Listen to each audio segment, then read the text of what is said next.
Ciao ragazzi, Bundle la prima di Asetec, una delle basi che più desideravo provare e testare per voi, proprio per quello che io reputavo un ottimo livello di qualità-prezzo. Ma non perdiamoci troppo in chiacchiere, sigla!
Ciao ragazzi, come ho detto nell'antefatto siamo qui per parlare del bundle la prima, in questo caso composto da base e volante. In realtà Asetec mi ha inviato anche il supporto per poterlo montare sulle postazioni e ve lo faccio vedere subito. Sono diversi pezzi, in realtà sono 4 pezzi in acciaio da 4 mm che in realtà si compongono in modo diverso per andare a creare la struttura inclinabile per tutte le basi Asetec, ed è possibile montarle sia nel mio caso che ho un pianale in profilati d'alluminio che sulle postazioni che hanno 2 braccia laterali.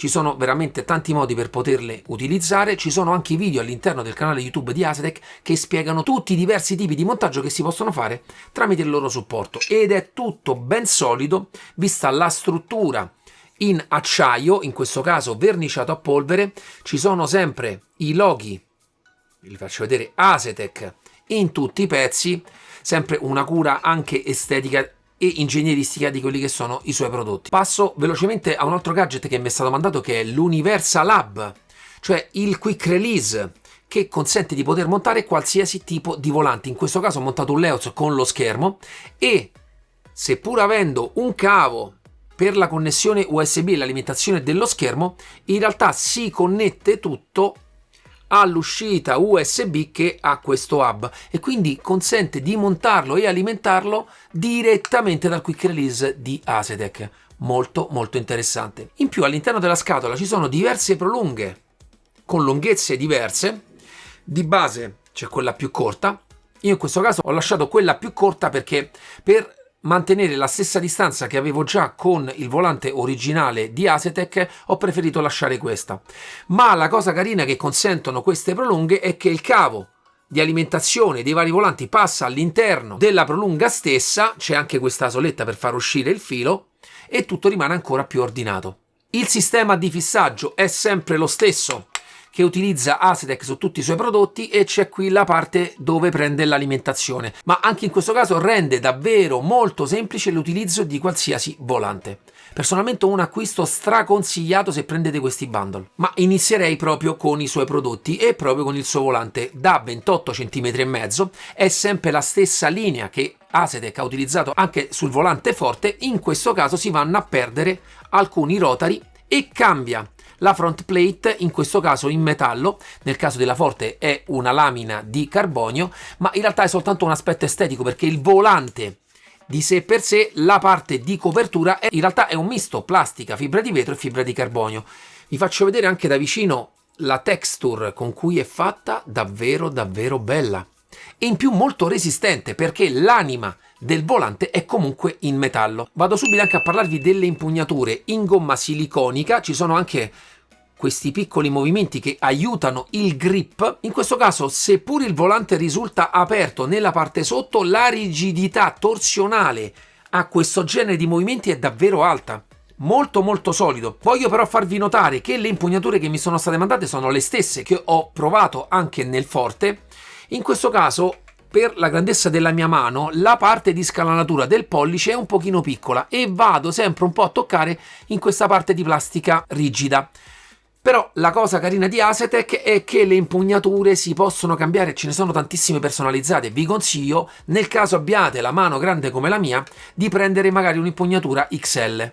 Arriviamo subito alla dotazione pulsanti, 6 pulsanti premibili da un lato e 6 dall'altro. Vi faccio vedere il click. Molto breve la corsa, molto decisa anche nella pressione, e carino il feedback tattile che vi fa capire subito che lo state premendo, sia che magari state giocando in realtà virtuale o state utilizzando i guanti. In questo caso abbiamo dei rotari qui nella parte del pollice con scatti ben definiti e in realtà più distanziati rispetto ad altri rotari che mi è capitato di provare. Nella parte centrale altri 3 rotari con una parte intorno di LED che potrà essere configurata tramite il loro software. Sempre di LED parliamo nella parte superiore, che segue il movimento del volante e che potrete configurare nelle colorazioni tramite il software. Davvero comodi, trovo sempre i 2 funky switch multidirezionali, rotabili e premibili. Dal mio punto di vista un must nei giochi di oggi, perché permettono tantissime regolazioni di poter utilizzare il volante anche per girare tra i menu. Arriverei subito alla parte dietro. Troviamo in questo caso solamente i paddle di cambiata, sempre in plastica, ma ragazzi io ve lo faccio vedere dal vivo. Premo anche con forza, guardate la rigidità che hanno questi paddle. Uno scatto molto deciso, insonorizzati, ma seppur la struttura è in plastica, ottimi anche nel fine corsa. Vedete, io provo a premere di più, danno veramente un bel feedback. Ne sono rimasto stupito già quando li provai sul volante forte. In più, come in quello, tutta la parte di elettronica è all'interno del volante, anche in questo caso parliamo di un sensore di Hall di contatto, perché in realtà il pad si può staccare tranquillamente perché è soltanto la parte meccanica, l'elettronica è tutta gestita all'interno. C'è sempre alla fine una calamita perché è quella che dà il segnale al sensore di Hall, ma è un progetto molto semplice ma ben studiato. Sempre poi nella parte dietro il solito quick release di Asetec con sempre la parte di alimentazione. Mi ripeto anche in questa review, un sistema che ho apprezzato tantissimo perché veramente permette il montaggio senza alcun tipo di sforzo, non sembra neanche che l'avete inserito, ma poi diventa un tutt'uno con la base. E proprio di quella adesso vado a parlare. Vi faccio vedere subito la parte del mozzo. Si sentono anche in questo caso un pochino gli scattini da spento, ma sono leggerissimi. Un bel lavoro da parte degli ingegneri di Midge. Per quanto riguarda il corpo è tutto in metallo, front cover e back cover in plastica. Per montarlo ci sono gli inserti qui sotto, naturalmente li potrete montare anche di lato, consente ragazzi qualsiasi tipo di montaggio.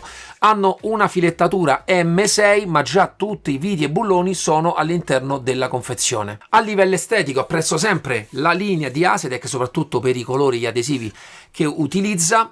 In realtà, come anche i suoi fratelli maggiori, non amo tantissimo questa piastrina in plastica con la scritta perché rimangono sempre tutte le ditate. Naturalmente nella parte frontale sempre il quick release con i pin di alimentazione, sempre il sistema, questo sistema che già conosciamo, che è derivato da quello di Syncube ma evoluto per la semplicità di montaggio.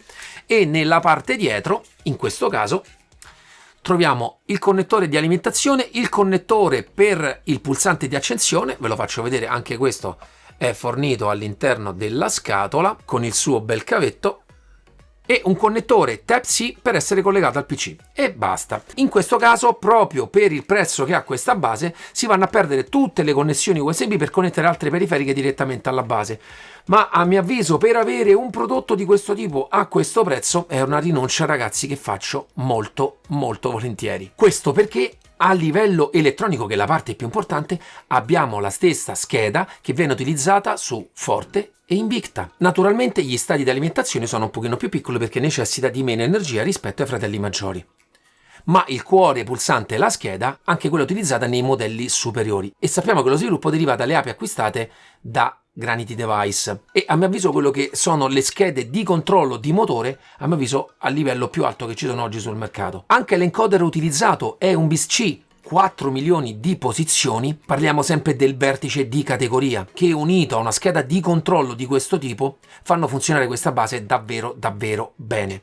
Il motore utilizzato è un MIG studiato con caratteristiche decise da Asetec per l'utilizzo sim racing, che sviluppa 12 Nm.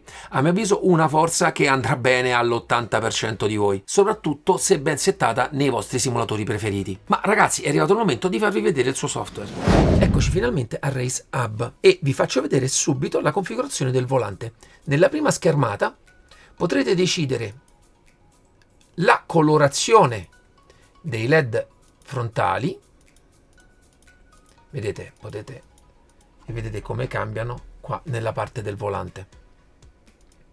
Io li lascio di default come mi sono arrivati e potrete deciderne l'intensità. Vedete come cambia. In più c'è la possibilità di decidere se dovranno funzionare come destra-sinistra nel click oppure tramite posizioni, quindi ogni posizione corrisponde a un pulsante diverso. Nella seconda schermata invece andremo a decidere l'illuminazione della parte dei LED dei giri motore e possiamo quindi decidere come farli lavorare. Ci sono già dei preset. In più l'illuminazione e anche la diversificazione dei colori in base al numero di giri. Mandatelo a regolare come meglio credete. Andiamo quindi subito nella seconda schermata, che è quella proprio della base. Nella prima possiamo andare a settare il centro, quindi lo posizionate esattamente al centro, cliccate Set Center e questo diventerà il vostro nuovo centro.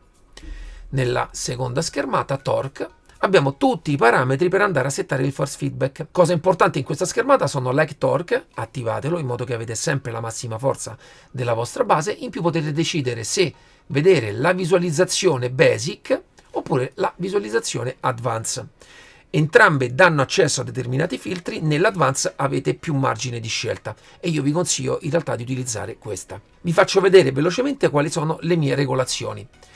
Il range di sterzata io lo setto sempre intorno ai 900 gradi. Il tipo di fermo di bump stop hardness è la forza con cui avrete il bump stop, io metto sempre hard. Bump stop range è una sorta di rampa prima di arrivare al bump stop, cioè quando il volante si fermerà, avrete questa sorta di ammortizzazione prima di arrivare ai 900 gradi. High frequency è la velocità di comunicazione dell'USB. In realtà è già sufficiente 3300 o anche 4700. Io in realtà lo lascio sempre a illimitato. Arriviamo poi ai filtri che lavorano già anche a base non in gioco e che cominciano a cambiare la sensazione del vostro volante. Damping, friction, inerzia. Su questa base io utilizzo questi valori intorno al 30% e l'inerzia intorno al 2%. E sono quelli che danno già una sorta di corposità alla base. Cornering Force Assist è di quale percentuale volete che diminuiscano le forze costanti. In realtà su una base di questa forza io vi posso consigliare di utilizzarlo tra spento e massimo intorno al 2%, vedete voi a secondo del gioco e soprattutto dell'auto che state utilizzando. Overall Force è la forza che dovrà sprigionare la forza base, in questo caso vi consiglio il massimo, 12 Nm. Torque Behavior Prediction è una sorta di filtro smussamento quando siete in gioco. In realtà ho notato che questo motore e questa base, anche con valori molto bassi, donano un feedback molto piacevole e in realtà per la prima volta ho utilizzato questi valori intorno al valore 1. Per quanto riguarda il Torque Acceleration Limit è quanto vorrete diminuire l'accelerazione in funzione della forza. In realtà su questa base si può utilizzare tranquillamente al massimo 4 Nm, ma se volete potrete anche abbassarlo anche intorno al 2,5. Vedete voi anche in questo caso a secondo dell'auto, ma fate una scelta e lasciate quella per tutte le auto dal mio punto di vista. Anti-oscillation è un algoritmo che va a lavorare sulle oscillazioni. In realtà con la maggior parte dei giochi vi consiglio un valore di 5%, con Racing vi consiglio un valore del 15% e a quel punto andrete a salvare. Nella schermata successiva sono parametri di salvaguardia, fate le vostre attenzioni, fate le vostre valutazioni, io li tengo sempre spenti perché Il primo riguarda in realtà la molla di centraggio, per farvi tenere sempre il volante in qualsiasi circostanza, soprattutto nel desktop, sempre al centro, ma personalmente non mi piace come cosa. Safety Mode è dopo quanto tempo la base toglierà la forza massima, soprattutto magari se non state giocando in quel momento, ma vi consiglio in quel caso di spegnerla, oppure decidete voi dopo quanto tempo vorrete che la base in automatico vada in Safe Mode. E Hands On Detection è una impostazione che rileva se non ci sono le mani, però molto spesso in alcuni giochi, soprattutto se giocate a drifting o rally, può capitare o con movimenti veloci che vada a disabilitare la forza massima. Io lo utilizzo sempre su off. In più le notifiche, anche queste in realtà, a parte i primi giorni per vedere se tutto funziona correttamente, vi consiglio di tenerle disabilitate. A quel punto sempre fate un salvataggio. Penso, per quanto riguarda però il software, di avervi detto tutto. Ragazzi, bentornati. Come avete visto, massima personalizzazione sia per il volante che per la base. C'è anche un profilo semplificato, ma personalmente, non essendo complicato anche quello Advanced, vi consiglio di utilizzare sempre quello perché vi consente di andare a personalizzare in modo più dettagliato quelle che sono le caratteristiche di questo motore. Faccio delle piccole puntualizzazioni. Nel filtro che va ad agire sulle forze costanti ho trovato lo slider poco incisivo su quello che è poi il funzionamento della base all'interno dei giochi. Sono già in contatto con Asetec e già stanno facendo le opportune verifiche per quanto riguarda quel filtro, però vi dico anche che per questo genere di forze la riduzione delle forze costanti serve davvero poco. A mio avviso è importante da forze dai 15 Nm in su. Naturalmente il profilo che avete visto nel video è un profilo di partenza. Utilizzatelo se volete e poi andatelo ad evolvere secondo le vostre esigenze. Mi sento poi anche di far notare che in sessioni che ho fatto che superano l'ora, la parte del body del volante si è cominciata a riscaldare in maniera importante. In realtà quasi non riuscivo a tenerci la mano sopra, però naturalmente su questo genere di motori posso dirvi di poter stare tranquilli fino a temperature di 100 gradi. Sono motori studiati per lavorare tranquillamente anche a quelle temperature lì. E mi preme di sottolineare che anche con sessioni più lunghe non c'è stato mai l'accenno di una diminuzione di forza. La forza è rimasta sempre piena. Ma per quanto riguarda proprio il feedback del volante lo lascio nelle conclusioni finali.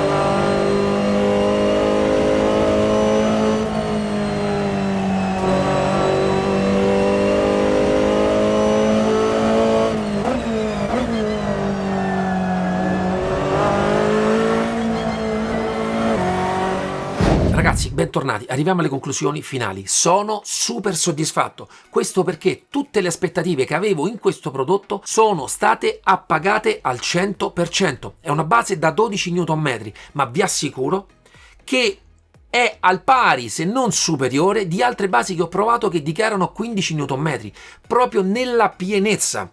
Il tipo di elettronica che ha questo genere di base che rende il feedback pieno, molto pieno, anche nella parte centrale, senza l'utilizzo di filtri che possono andare a smorzare, quindi utilizzando anche una filtrazione molto bassa, tanto segnale, tanto feedback, tanti micro particolari, mi è piaciuta tantissimo. Io un po' me l'aspettavo, ve lo dico ragazzi, perché sapevo che utilizzava la scheda anche dei fratelli superiori, ma tutto questo pacchetto a questo prezzo di entrata in un mondo di direct drive di alto livello mi ha pienamente soddisfatto. Vi dico, non ve ne pentirete con nessun gioco. In più, con piccole regolazioni della gamma dinamica, ma ho fatto un video specifico per parlarvi di questo aspetto, che non so se è già uscito o uscirà, ma andatevelo a vedere perché è molto interessante.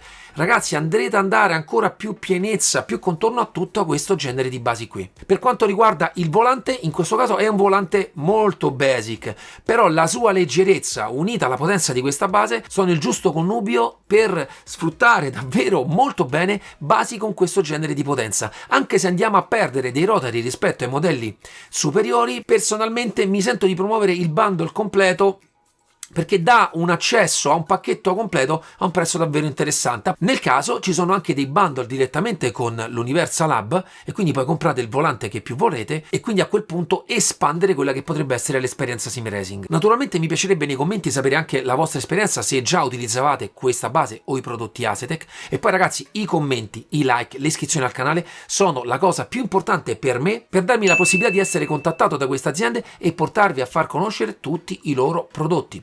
Lascerò tutti i link in descrizione per poterlo acquistare e in questo caso, vista la nuova collaborazione che ho avuto direttamente con Asetec, mi sarei molto grato se utilizzaste direttamente questo link, perché darebbe più visibilità al mio canale agli occhi di queste aziende. Con questo ragazzi continuo a ringraziarvi sempre, ci vediamo alla prossima, ciao!